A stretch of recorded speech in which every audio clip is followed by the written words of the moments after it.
नमस्कार साथियों। आज हम भीलवाड़ा से रवाना हुए हैं चित्तौड़गढ़ के लिए और आप पहुंचे हैं हम चित्तौड़गढ़ में। और सामने आपको दिखाई दे रहा है ये चित्तौड़गढ़ का दुर्ग। तो हम बता दें कि भीलवाड़ा से चित्तौड़गढ़ की दूरी लगभग 60 किलोमीटर है और यहाँ हम चित्तौड़गढ़ किले के लिए जा रहे हैं। तो आज हम चित्तौड़ के बारे में सब कुछ जानेंगे, यहाँ का इतिहास, यहाँ की संस्कृति, यहाँ के दुर्ग की विशेषताएं। तो बने रहिए आप मेरे साथ। जो इतिहास के छात्र हैं, जो राजस्थान में आरपीएससी या अन्य किसी भी एजेंसी के माध्यम से होने वाली प्रतियोगी परीक्षाओं की तैयारी कर रहे हैं, उनके लिए तो ये वीडियो और भी महत्वपूर्ण हो जाता है। ये संपूर्ण वीडियो जिनको घूमने का शौक है और जो छात्र प्रतियोगी परीक्षाओं की तैयारी कर रहे हैं, उनके लिए बड़ा ही महत्वपूर्ण होने वाला है। तो मैं आपको बता दूं, और जैसा कि आप सभी जानते होंगे, चित्तौड़गढ़ के दुर्ग को 21 जून 2013 को यूनेस्को विश्व विरासत स्थल घोषित किया गया था। जिस चित्तौड़ दुर्ग में हम जा रहे हैं, इस चित्तौड़ दुर्ग को राजस्थान का गौरव और राजस्थान के सभी दुर्गों का सिरमौर भी कहा जाता है। राजस्थान में कहा भी गया है कि गढ़ तो चित्तौड़गढ़, बाकी सब गढ़ैया। प्रमुख इतिहासकारों के अनुसार चित्तौड़ किले का निर्माण मौर्य वंशी राजा चित्रांगद मौर्य ने 7वीं शताब्दी में करवाया था और अपने ही नाम पर इसे चित्रकूट के रूप में बसाया। जब भी हम मेवाड़ के प्राचीन सिक्के देखते हैं तो एक तरफ चित्रकूट नाम अंकित मिलता है। और ये जो दुर्ग है, ये एक पठार पर स्थित है और इस पठार को मेसा का पठार कहा जाता है। तो चित्तौड़ का दुर्ग मेसा के पठार पर स्थित है। बात है सन 738 ईस्वी के आसपास की। 738 ईस्वी में बप्पा रावल ने मौर्य वंश के अंतिम शासक मान मोरी को पराजित करके चित्तौड़ का किला अपने अधिकार में कर लिया। उसके पश्चात मालवा के परमार राजा हुए थे मुंज। परमार राजा मुंज ने इस दुर्ग को गुहिल वंशियों से छीन लिया और अपने राज्य में मिला लिया। इस प्रकार 9वीं और 10वीं शताब्दी में इस पर परमारों का आधिपत्य रहा। ये जो शासक हुए थे मुंज ये परमार वंश के शासक थे। उसके पश्चात सन 1133 में गुजरात के सोलंकी राजा हुए थे, जिनका नाम था जयसिंह। उनको जयसिंह सिद्धराज भी कहा जाता है। जयसिंह सिद्धराज ने यशोवर्मन को हरा करके परमारों से मालवा छीन लिया और इस वजह से चित्तौड़ का दुर्ग सोलंकियों के अधिकार में आ गया। तो कहानी कहाँ से शुरू होती है? मौर्य वंश के चित्रांगद मौर्य से। उसके बाद मौर्य वंश के अंतिम शासक मान मोरी को पराजित करके बप्पा रावल का अधिकार हो जाता है। फिर उसके बाद गोहिल वंश का इस पर शासन रहता है और उसके बाद परमार वंश परिदृश्य में आ जाता है और मालवा के परमार राजा मुंज ने गोहिल वंशियों से इसको छीन लिया और उसके पश्चात परमारों से इसको छीन लिया सोलंकियों ने, और उनमें थे गुजरात के शासक जयसिंह सिद्धराज। जब नागदा को इल्तुतमिश के द्वारा तहस नहस कर दिया गया तो वहां के शासक जैत्र सिंह ने चित्तौड़ से शासन चलाया था। चित्तौड़ का दुर्ग जिस बात के लिए पूरे विश्व में जाना जाता है वह है सन 1303 की घटना। सन 1303 में चित्तौड़ के रावल रतन सिंह की अलाउद्दीन खिलजी से लड़ाई हुई थी। यह जो लड़ाई है, यह चित्तौड़ के प्रथम साके के नाम से जानी जाती है। चित्तौड़ के साथ गुहिल वंश और सिसोदिया वंश का नाम जुड़ा हुआ है। तो हम आपको बता दें कि जो सिसोदिया राजवंश है वो गुहिल वंश की ही शाखा है। बप्पा रावल के एक वंशज थे जो कि सिसोदिया राजवंश के संस्थापक माने जाते हैं। उनका नाम था राणा हम्मीर। राणा हम्मीर ने चित्तौड़ के किले को मालदेव से हस्तगत कर लिया था। चित्तौड़ का दुर्ग साकों के लिए प्रसिद्ध है। साका का अर्थ होता है जब कोई आक्रमणकारी किले पर आक्रमण करता था तो जो पुरुष योद्धा थे वो लड़ते हुए वीरगति को प्राप्त हो जाते थे। इसको तो केसरिया कहा जाता था और स्त्रियां जौहर व्रत धारण कर लेती थी। तो ये घटना साके के नाम से जानी जाती है। तो चित्तौड़ का जो दुर्ग है उसमें 3 साके हुए हैं। पहला रावल रतन सिंह के शासनकाल में अलाउद्दीन खिलजी के आक्रमण के समय 1303 ईस्वी में यहां पर रानी पद्मिनी ने जौहर किया। दूसरा जो साका है राणा विक्रमादित्य के शासनकाल में 1534 ईस्वी में गुजरात के शासक बहादुर शाह के आक्रमण के समय में हुआ था। तब यहाँ पर रानी कर्णावती ने 8 मार्च 1534 ईस्वी को जौहर व्रत धारण किया। तीसरा साका राणा उदय सिंह के शासनकाल में अकबर के आक्रमण के समय में 25 फरवरी 1568 ईस्वी में हुआ था। यहाँ पर पत्ता सिसोदिया के नेतृत्व में पुरुषों ने केसरिया किया एवं फूल कंवर के नेतृत्व में जौहर किया गया। फूल कंवर पत्ता सिसोदिया की पत्नी थी। चित्तौड़ दुर्ग के बारे में एक कहानी और मिलती है कि इसका निर्माण किस तरह से हुआ था। उसके अनुसार पांडवों में से एक भीम ने इस दुर्ग को करीब 5000 वर्ष पहले बनवाया था। इसके संबंध में कहानी ये है कि एक बार भीम जब संपत्ति की खोज में निकला तो उसे रास्ते में एक योगी निर्भयनाथ एवं एक यति कुकड़ेश्वर से उसकी भेंट हुई। भीम ने योगी से पारस पत्थर मांगा, जिसे योगी ने इस शर्त पर देने को राजी हुआ कि वह इस पहाड़ी स्थान पर रातों रात एक दुर्ग का निर्माण करवा देगा। भीम ने अपने शौर्य और देवरूप भाइयों की सहायता से यह कार्य करीब करीब समाप्त कर ही दिया था। सिर्फ दक्षिणी हिस्से का थोड़ा सा कार्य शेष था। योगी के हृदय में कपट ने स्थान ले लिया और उसने यति से मुर्गी की आवाज़ में बांग देने को कहा, जिससे भीम सवेरा समझकर निर्माण कार्य बंद कर दे और उसे पारस पत्थर नहीं देना पड़े। मुर्गे की बांग सुनते ही भीम को क्रोध आया और उसने क्रोध से अपनी एक लात जमीन पर दे मारी, जिससे वहाँ एक बड़ा सा गड्ढा बन गया, जिसे लोग भीलत तालाब के नाम से जानते हैं। वह स्थान जहाँ भीम के घुटने ने विश्राम किया भीम घोड़ी कहलाता है। जिस तालाब पर यति ने मुर्गे की बांग की थी वह कुकड़ेश्वर कहलाता है। जब अकबर के समय चित्तौड़ पर आक्रमण हुआ तो यहाँ के शासक महाराणा उदय सिंह हुआ करते थे। महाराणा उदय सिंह ने यह देखा कि चित्तौड़ राजधानी के रूप में सुरक्षित नहीं है, तो उन्होंने उदयपुर को अपनी राजधानी बना लिया, क्योंकि उदयपुर चारों तरफ पर्वतों से घिरा होने के कारण ज़्यादा सुरक्षित था। चित्तौड़ दुर्ग में प्रवेश से लेकर के और अंतिम सिरे तक कुल 7 दरवाजे हैं, तो हमें कुल 7 दरवाजों में से होकर के दुर्ग में जाना पड़ता है। इन 7 दरवाजों के नाम कुछ इस तरह से हैं, जैसे एक दरवाजे का नाम है पाडन पोल, भैरव पोल, हनुमान पोल, गणेश पोल, जोड़ला पोल, लक्ष्मण पोल, राम पोल। तो इस तरह से ये 7 दरवाजों के यहाँ पर नाम हैं। राम पोल से प्रवेश करने के बाद कुकड़ेश्वर का कुंड एवं कुकड़ेश्वर का मंदिर बना हुआ है।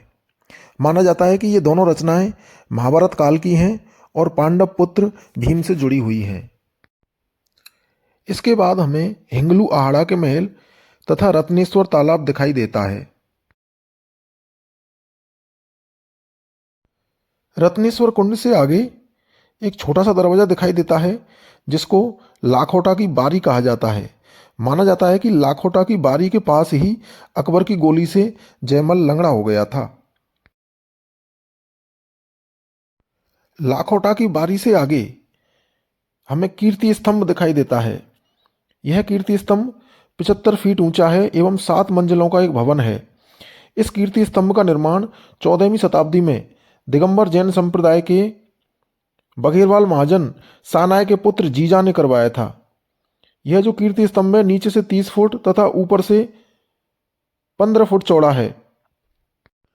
जैन कीर्ति स्तंभ वास्तव में प्रथम तीर्थंकर भगवान आदिनाथ का स्मारक है।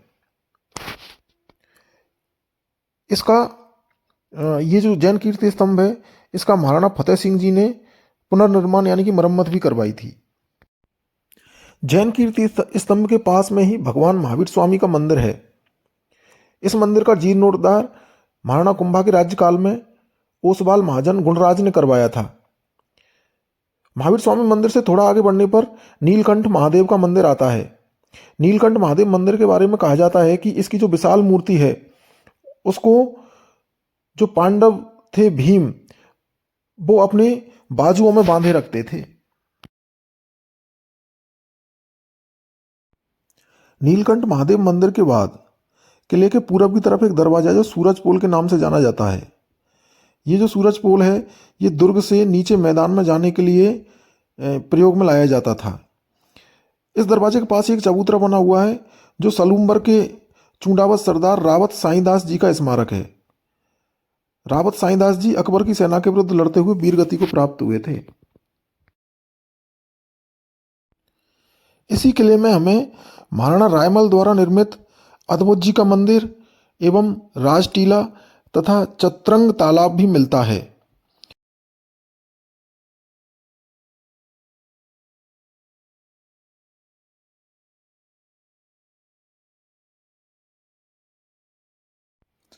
अद्भुत जी मंदिर से आगे जाने पर राज टीला नामक एक ऊंचा स्थान है। माना जाता है कि यहीं पर पहले मौर्यवंशी शासक मान के महल हुआ करते थे। कुछ लोगों का मानना है कि प्राचीन काल में राजाओं का राज्याभिषेक भी इसी स्थान पर यानी कि राज टीला में हुआ करता था। इसी के पास चित्रांगद मौर्य का निर्माण कराया हुआ तालाब है जिसको चतरंग तालाब कहते हैं।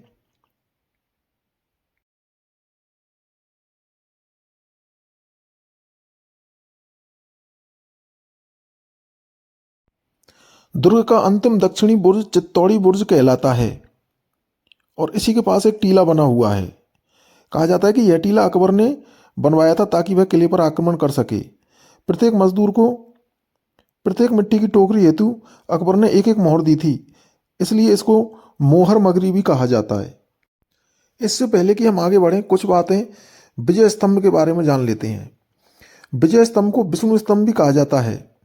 इस विजय स्तंभ का निर्माण मेवाड़ के नरेश राणा कुंभा ने महमूद खिलजी पर विजय के स्मारक स्वरूप बनवाया था। महमूद खिलजी जो कि मालवा का शासक था, महमूद खिलजी और राणा कुंभा के बीच में जो लड़ाई हुई थी, सारंगपुर की लड़ाई, उस लड़ाई में विजय प्राप्त करने के उपलक्ष्य में राणा कुंभा ने इसका निर्माण करवाया था। इस विजय स्तंभ का निर्माण 1440 से 1448 ईस्वी के मध्य करवाया गया था। विजय स्तंभ के बारे में दो महत्वपूर्ण बातें आप लोगों को याद रखनी चाहिए कि राजस्थान पुलिस और राजस्थान माध्यमिक शिक्षा बोर्ड का जो प्रतीक चिन्ह है उसमें विजय स्तंभ को शामिल किया गया है। राजस्थान पुलिस एवं राजस्थान माध्यमिक शिक्षा बोर्ड के प्रतीक चिन्ह में विजय स्तंभ शामिल है। विजय स्तंभ को भारतीय मूर्ति कला का विश्वकोश और हिंदू देवी देवताओं का अजायब घर भी कहा जाता है। इस विजय स्तंभ के जो वास्तुकार थे वो मंडन, जैता व उसके पुत्र नापा और पूंजा थे।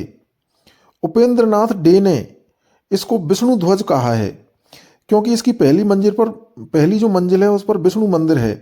इस कारण से उपेंद्र नाथ डे ने विजय स्तंभ को विष्णु ध्वज कहा है। इसकी जो ऊंचाई है वो 122 फीट और चौड़ाई 30 फीट है। यह कुल मिलाकर के 9 मंजिला इमारत है और इसको विष्णु स्तंभ भी कहा जाता है। यह विजय स्तंभ भारतीय स्थापत्य कला की बारीक और सुंदर कारीगरी का अद्भुत नमूना है। यह नीचे से चौड़ा, बीच में से सकरा और ऊपर से पुनः चौड़ा हो जाता है। इस तरह से यह डमरू के आकार का माना जाता है। इसमें ऊपर तक जाने के लिए 157 सीढ़ियां बनी हुई हैं। ये तो हम जानते हैं कि इस स्तंभ का निर्माण राणा कुंभा के जो महान शिल्पी थे मंडन के मार्गदर्शन में करवाया गया था। इसमें जो मूर्तियां अंकित हैं उनमें अर्धनारीश्वर, उमा महेश्वर, लक्ष्मी नारायण, ब्रह्मा, सावित्री, हरिहर, पितामह विष्णु के विभिन्न अवतार और रामायण एवं महाभारत के पात्रों की सैकड़ों मूर्तियां इसमें दिखाई देती हैं। ये जो विजय स्तंभ है ये भारतीय संस्कृति और स्थापत्य का ज्ञान कोश माना जाता है। मुद्रा शास्त्र के अंतर्राष्ट्रीय ख्याति के विद्वान प्रोफेसर एस के भट्ट ने इस स्तंभ की 9 मंजिलों का सचित्र उल्लेख करते हुए कहा है कि राजनीतिक विजय के प्रतीक स्तंभ के रूप में मीनारें बनाई जाती हैं, जबकि यहाँ इसके प्रत्येक तल में धर्म और संस्कृति के भिन्न भिन्न आयामों को प्रस्तुत करने के लिए भिन्न भिन्न स्थापत्य शैली अपनाई गई है। ये जो टावर है, ये जो स्तंभ है, इसकी 9वीं मंजिल पर कीर्ति स्तंभ प्रशस्ति लिखी हुई है। इसके लेखक अत्रि और महेश भट्ट हैं। अब हम बात कर लेते हैं पद्मिनी महल की। पद्मिनी महल को जनाना महल के नाम से भी जाना जाता है। इसके किनारे के महल मर्दाना महल के नाम से जाने जाते हैं। मर्दाना महल के एक कमरे में विशाल दर्पण इस तरह से लगा है कि यहाँ से झील के मध्य बने जनाना महल की सीढ़ियों पर खड़े किसी भी व्यक्ति का स्पष्ट प्रतिबिंब दर्पण में नजर आता है। और बनवीर ने चित्तौड़ दुर्ग में एक लघु दुर्ग का निर्माण भी करवाया था। उस लघु दुर्ग के रूप में उसने नौकोटा मकान या नवलखा भंडार बनवाया था। जिसका उद्देश्य भीतर किला बनाना था। बनवीर की दीवार के पश्चिमी सिरे पर एक अर्धवृत्ताकार अपूर्ण बुर्ज बना है, जिसे बनवीर ने अपनी सुरक्षा व अस्त्र शस्त्र के भंडार हेतु बनवाया था। इसकी पेचीदी बनावट को कोई जान नहीं सकता था, अतः इसे नवलखा भंडार कहा जाता था। कुछ लोग यह बताते हैं कि यहाँ 9 लाख रुपयों का खजाना रहता था, जिससे इसका नाम नौलखा भंडार पड़ा। चित्तौड़गढ़ दुर्ग में महाराणा कुंभा द्वारा निर्मित विष्णु के बराह अवतार का मंदिर एवं मीराबाई का मंदिर भी दर्शनीय है। कुंभ श्याम के मंदिर के प्रांगण में एक छोटा मंदिर है जो कि मीराबाई मंदिर है। चित्तौड़ दुर्ग में ही मीराबाई मंदिर के सामने एक छोटी सी छतरी बनी हुई है, जिसको रैदास की छतरी कहा जाता है। यहाँ पर मीरा के गुरु स्वामी रैदास के चरण चिन्ह अंकित हैं। अब हम बात कर लेते हैं चित्तौड़ दुर्ग में स्थित श्रृंगार चवरी की। यह मूल रूप से शांतिनाथ का जैन मंदिर है। यहाँ के शिलालेख से पता चलता है कि भगवान शांतिनाथ की चौमुखी प्रतिमा की प्रतिष्ठा खगतरगच्छ के आचार्य जिनसेन सूरी ने की थी, परंतु मुगलों के आक्रमण से यह मूर्ति विध्वंस कर दी गई। अब यहाँ पर केवल एक वेदी बची है, जिसको लोग चौरी या चवरी बतलाते हैं। मंदिरों की बाह्य दीवारों पर देवी देवताओं व नृत्य मुद्राओं में अनेक मूर्तियां कलाकारों के पत्थर पर उत्कीर्ण कलाकारी की परिचायक हैं।